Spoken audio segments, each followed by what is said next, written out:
बिस्मिल्लाहिर्रहमानिर्रहीम। अस्सलाम वालेकुम वरहमतुल्लाहि वबरकातुहू। नाज़रीन, मैं हकीम हाफ़िज़ मोहम्मद उवैस अब्बासी आपकी खिदमत में हाज़िर हूँ।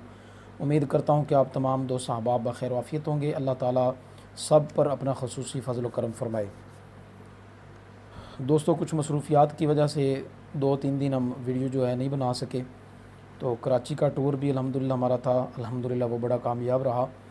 बहरहाल आज हम आपकी बारगाह में हाज़िर हैं। इंशाअल्लाह ताला नए नुस्ख़ों के साथ आपकी खिदमत में हाज़िर हुए हैं।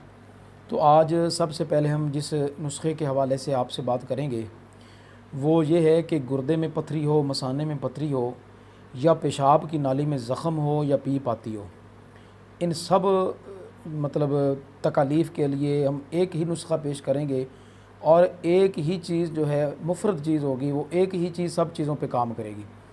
पथरी को ख़ारिज भी करेगी। अगर पेशाब की नाली में ज़ख़म होगा या पीप आती होगी तो इंशाअल्लाह ताला उस पर भी वो बेहतरीन काम करेगी।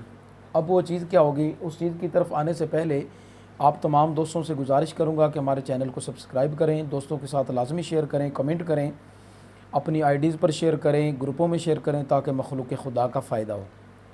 तो दोस्तों, आते हैं हम अपने नुस्खे की तरफ। नुस्खा ये है कि 20 ग्राम आप लेंगे गोखरू, जिसको उर्फ़ आम में पंजाबी में बखड़ा भी कहते हैं, खार खस्क भी कहते हैं, गोखरू भी कहते हैं, बखड़ा भी कहते हैं।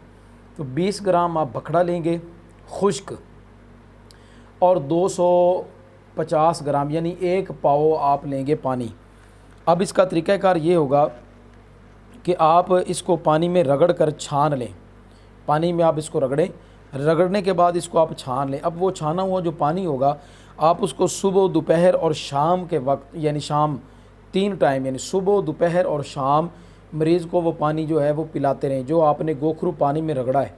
उसके बाद आप उसको छान लेंगे कपड़े के साथ या छाननी के साथ छानेंगे, तो जो वो पानी बच जाएगा उसको सुबह, दोपहर और शाम इस्तेमाल करेंगे।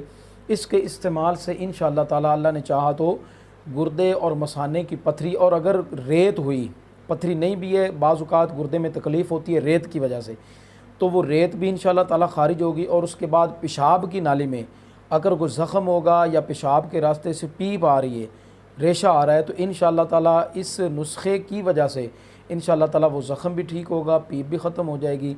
अल्लाह की बारगाह में दुआ है अल्लाह तबारक व तआला हम सब पर अपना ख़ुसूसी फ़ज़ल व करम फ़रमाए। दोस्तों, अगर हमारी वीडियोज़ आपको अच्छी लगती हैं तो लाज़मी हमारी वीडियोज़ को शेयर किया करें, कमेंट किया करें, लाइक किया करें, दोस्तों के साथ शेयर किया करें, और हमें अपनी दुआओं में याद रखा करें। अस्सलामु अलैकुम व रहमतुल्लाहि व बरकातुहू।